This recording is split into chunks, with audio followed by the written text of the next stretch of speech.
The most boring part of your business is probably the thing that is holding you back from growing the most. And that thing is the meetings that you run. So meetings are kind of a four-letter word in a lot of businesses, especially gyms. People kind of think they're like micromanaging and just not something that their team likes or should do. And that probably has more to do with how you are facilitating those meetings. Okay, so today's episode, I want to teach you how to run the absolute best leadership meeting that you could ever run in your business, how we do it, and how to structure it in a way that everybody's engaged, everybody gets more out of, and you produce amazing results. Let's get into it.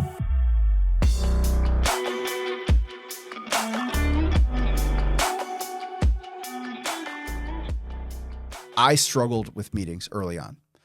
So we operate on the EOS system. So if you read the book Traction by Gino Wickman, it's one of the best business books for our type of business that exists. They'll teach you about what's called the level 10 meeting. I read that book and I came to my team all fired up and ready to go. We started doing these meetings and it fell completely flat. I didn't really know what I was doing. I didn't know how to facilitate it. I didn't understand the nuances that I'm going to talk about in today's episode. So there was no buy-in, there was no engagement, and really everybody kind of treated it like, all right, this is just something that Devin's excited about, and if we just go a couple of weeks, he's going to forget about it. And that's what happened until I brought in a real EOS implementer. Shout out Ben Berman. If you're struggling with EOS, you need to work with an implementer early on. I promise you, you will save yourself months of wasted time and a shit ton of wasted money. All right. So that's my little shout out to my implementer, Ben Berman with EOS. If you want his contact, hit me up. So back to the meetings. Your level 10 meeting, that's what they call it in the EOS world, is the critical event as a leader. It's the critical event for your key leadership team. All right. And it is the 90-minute meeting. For a much smaller business, you could probably do it in 45. I'm going to talk about the timings for both, but it is the critical event for your business. It is the one time where you gather, the key people in your business, you strategize, you create plans, you hold each other accountable, and you execute. You move the business forward based on the decisions that are made in these meetings. But a lot of times they're done wrong. A lot of times they are done too loosey-goosey, willy-nilly, whatever word you want to use, or they're just not done very well. So I want to teach you the exact structure and how to make sure that these things are done really, really well in your business to the point that people look forward to these meetings. All right. I know it sounds crazy, but it is possible if you apply this system. All right. So here's the structure of the level 10 meeting. But I want to preface with the timings are very, very important. If you take one thing for this podcast, take the timing of these processes.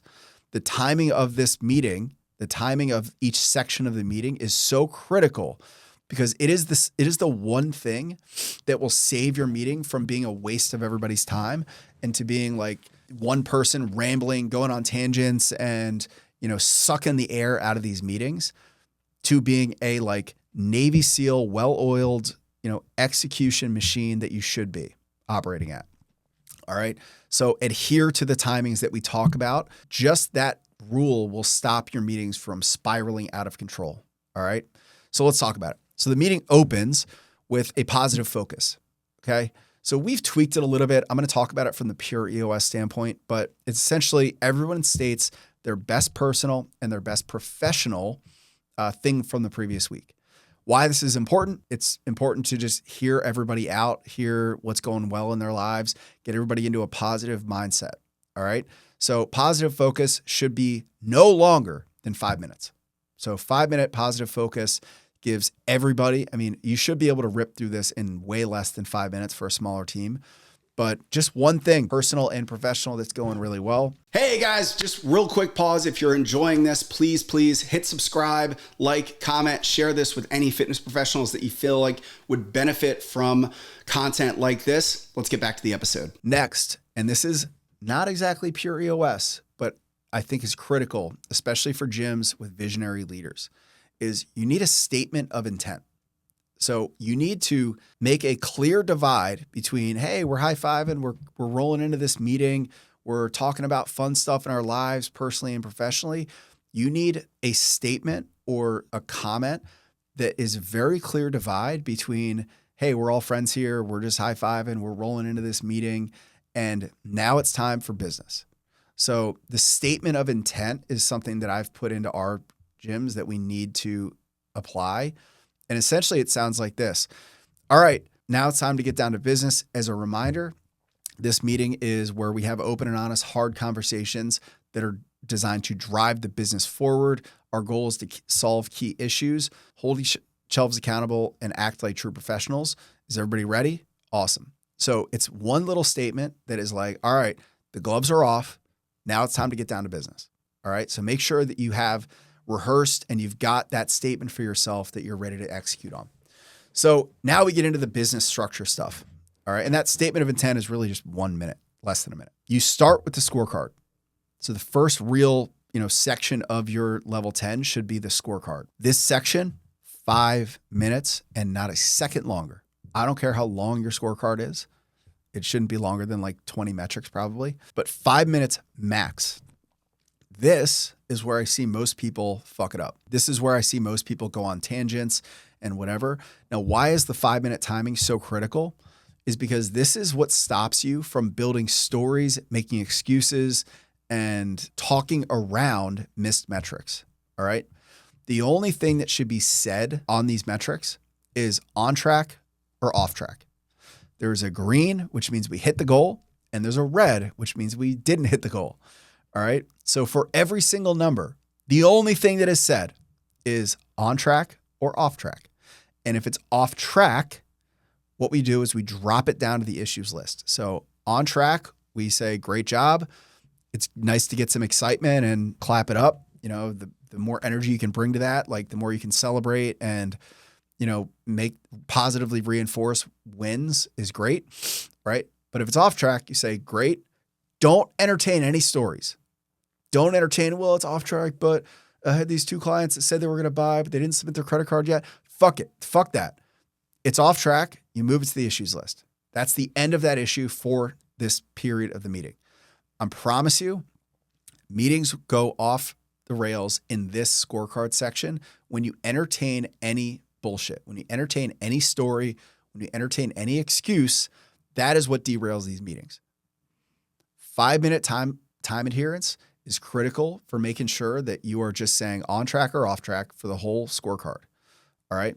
Now, that's not to say in the issues list, you're not going to hear those stories and excuses and justifications, because they probably have them and there may be legitimate reasons, but you don't talk about it in this section. All right. I need you to adhere to that. So 5 minute timeline, and you should have you should have a timer for this. And every off track goes to the issues list 100% of the time. 100% of the time. Every off track metric goes to the issues list. All right. So now we move on. We've gone through the scorecard. We moved all off-track metrics to the scorecard. What's next? Next, we go to the ROC review. So ROCs are your quarterly goals. So the big projects that you're working on for the quarter, we treat it very similar to the scorecard, on track or off track, no longer than 5 minutes. This is where meetings can go off track too, because people can say like, well, it's on track, but I'm struggling with this one thing. Okay, it's off track. Let's talk about it on the issues. Like put it on the issues and we'll talk about it there. We allocate a lot of time for issues because we want to talk about it there, not in these individual sections. Now, here's a caveat with the ROC stuff. You want to really make sure you're holding your team accountable to their project planning. Like there have been many quarters in the past where somebody will be like, oh, I'm on track. And they actually haven't even started, but they're on track because they're going to start next week, right? So going into every quarter, when you make a ROC, you should make a ROC plan. And that plan, there's I have a ROC planning sheet that we use that I have them fill out, which are like the key outcomes. But what's important are the milestones. So quarterly, obviously it's a quarter. So there's 3 months. We have the end of month 1 milestone, the end of month 2 milestone, and the end of month 3 milestone. So where this really comes into play is when we say, are you on track or off track?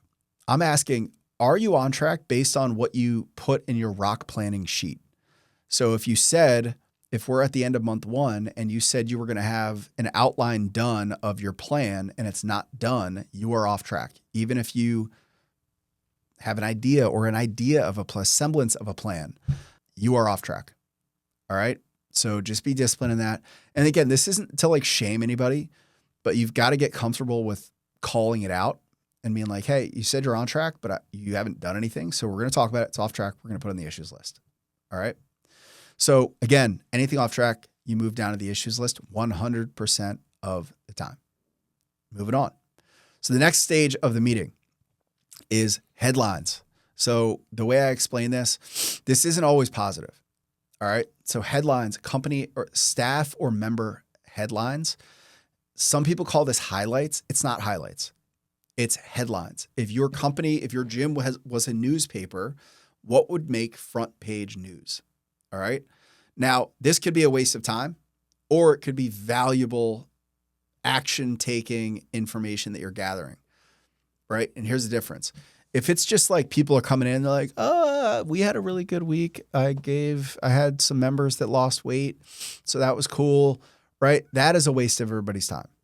But if you show up prepared and your people show up prepared with whatever the biggest headline is, it serves a few purposes. So let's say it is a member that crushed it and you're really proud of them. You're like, we had a guy that lost his 100th pound. He's been training really hard. He lost 100 pounds. Boom. What are we doing with that information? That's what the goal of this is to make an action from that information. So if that comes up, if we had like a client headline, like, oh my God, this client hit their 1,000th session, or somebody lost 100th pound, then I'm saying, okay, to do marketing, get a testimonial interview scheduled with that person, or let's send them a gift for whatever, their 1,000th session. So that's how you use that information and make actionable business moves from the headlines. I see most people don't do that, and it just becomes a waste of time. It just becomes like another positive focus of the meeting. Don't let it become that. All right. So if it's a negative thing, it could be like, hey, this person passed away. Boom. Hey, let's send them flowers. Let's buy them a gift. Let's make sure all of us send them a personal message for the meeting. Cool. Is that captured? Do you have that as a to-do? Awesome. So now everybody's held accountable to what we say we're going to do from the headline section. And last one, if it's like a staff member did something really cool, like, oh, hey, this person went above and beyond for a client. I thought that was really cool. They did X, Y, and Z. Awesome. The action there is we're going to, make sure every leadership team member sends them a positive note, or we're going to go out of our way to like highlight them in the next meeting. Again, we don't just talk about it. We document that that's an action that we're going to take, and we do it. And next week, we talk about, was it done or not done? All right. So that's how you use headlines. Again, 5 minutes. If you're getting a trend here, all the sections of the meeting are 5 minutes, except for the issues. All right. The last one before we dive into issues is to-do tracking. Let me just slow down and define what a to-do is. So a to-do is any action that takes like 1 to 3 steps to complete, or can be completed within a week. To-dos are all the things last week that you committed to. Did you do them or did you not do them? So if last week you were supposed to make progress on your rock, we're going to get specific about that. And we're going to say, hey, did you do that thing or did you not? All right. 5 minutes. Again, 5 minutes that you're tracking, on track or off track. Did you do the thing? Sometimes we have to-do lists that are 20, 30 items long. And it's just, hey, did you do it or not do it? Was it done or not done? I shouldn't say on track or off track. Was it done or was it not done? Guess what? Not done either stays on the to-do list, and we put a little asterisk next to it, just be like, hey, this is 2 weeks late now. Or if there's to-dos that are still not getting done, the person responsible may need to go on the issues list. All right. If you want to run really good meetings, you are not afraid to say that. And you're not afraid to call that out and be like, hey, it's 3 weeks in a row. Do we need to talk about your workflow? Do we need to talk about, do you know how to do this thing? Let's talk about you on the issues list. And it would be great if you had a team that was okay with talking about those things. All right. So to-do section, 5 minutes. Again, you're recapping done or not done, all not done things. Either stay on the issues list or the to-do list or become an issue where the person becomes the issue. All right. Finally, the most important and the most longest section of the meeting, all right, is the IDS issue section, where you identify, discuss, and solve key issues. Okay. Now, at this point, there's a good likelihood that you've accrued a lot of issues. And the issues come from every off-track metric. All right. They come from every missed to-do. They come from every off-track rock. So the first thing that I would encourage you to do, if you're doing a really good job of dropping every missed thing onto the issues list, the issues list is 60 minutes long. So for a 90-minute meeting, which is traditional EOS, 90-minute budget, it's 60 minutes long. If it's a 45-minute meeting, it's 20 minutes long. All right. So smaller businesses with way less of a scorecard, way less of a staff can probably get away with 45. All others, why not budget for 90? And if you finish earlier, then you're done. So the first thing you're going to do is you're going to run through the whole list and you're going to kill, keep, or combine. So if there's some issues, for example, scorecard issue, like you missed your trial show by 1, right? And it was like some guy got into a car accident on his way to the gym, but he rebooked, and that's why you missed. There's really not there's not much to talk about. It's like, I would have hit it. This guy had this freak accident. That's what happened. You don't need to talk about it. You did your job by putting it on the issues list, right? You didn't entertain that story in the scorecard section, okay? Because this is a discipline, because if you start entertaining those things in the scorecard section, you're going to fall into bad habits of like not discussing real issues. Okay. Because everyone's got an excuse, everybody. In circumstances like that, just because it's on the issues list doesn't necessarily mean you have to like go all in. So that might be one that you kill. And you're just like, hey, and the way you do that is like, hey, trial, that guy got into a car accident. Otherwise you would have hit it. Or do you want to kill this? Or is there something else that you want to talk about? Boom, done. Right. The next one is combine. If there's like 3 issues that are aligned with like customer service, like customer was unhappy and complained, we lost a client because of this, the gym was messy and blah, blah, blah. You can combine that into customer service. That's like one issue now. All right. So that's how you combine and consolidate some of those things. So, and the last one is keep. You just keep the issue and you talk about it. So how do you address issues? So you address issues by whoever owns the outcome. So everybody in your business should have numbers associated with their role. So whoever owns the issue needs to present the issue. And they need to say what the issue is, what their proposed solution is, and what they need from the leadership team. So that's how so if it's a sales issue, your salesperson needs to present, here's what happened. Here's my proposed solution. And here's what I need from the leadership team. That is how you effectively engage everybody in the room. All right. You're getting more engagement. So it's not just, and again, I fall victim to this a lot because I'm a visionary. I think really fast. I work really fast, talk really fast, as you probably know. You want to avoid just sucking up the air out of the room. And you do that by, okay, this is a customer service issue. Client success manager. What is the issue? What is your proposed solution? And what do you need from the leadership team? All right. So it also challenges them to bring their own ideas, to prepare in advance for looking at the scorecard, preparing their things in advance. And then you can talk about it. And if you want to go really fancy, you would get input from everybody in the room about, poking holes in that proposed solution, and coming to like a real solve at the end. All right. So that's the nature of your IDS section, is you identify the issue, you discuss it, you discuss the proposed solution and then maybe the root causes, and you solve it. You make a commitment.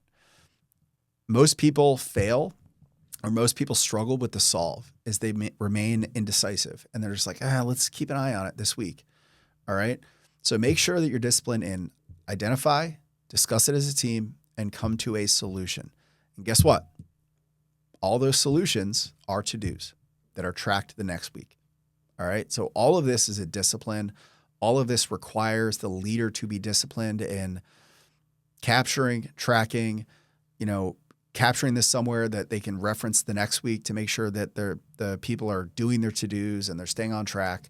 But overall, that is how you run an incredibly successful leadership team meeting. A few of the key points just to summarize.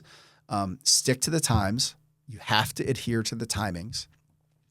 Make sure your issues list, you are keep, kill, combining, and you are holding your team accountable to proposing solutions based on issues that have their initials or their name next to them for accountability. All right. I can promise you this. If you can nail down this meeting, this 90 minutes of your week will drive all other activity, and all the other growth in your business happens from this one critical event. That is how you run a level 10. That is how you execute incredibly well. And if you do it, you will grow your gym. Like always, like and subscribe to the podcast. If you like it, share it with somebody that might find it beneficial, and I'll see you soon.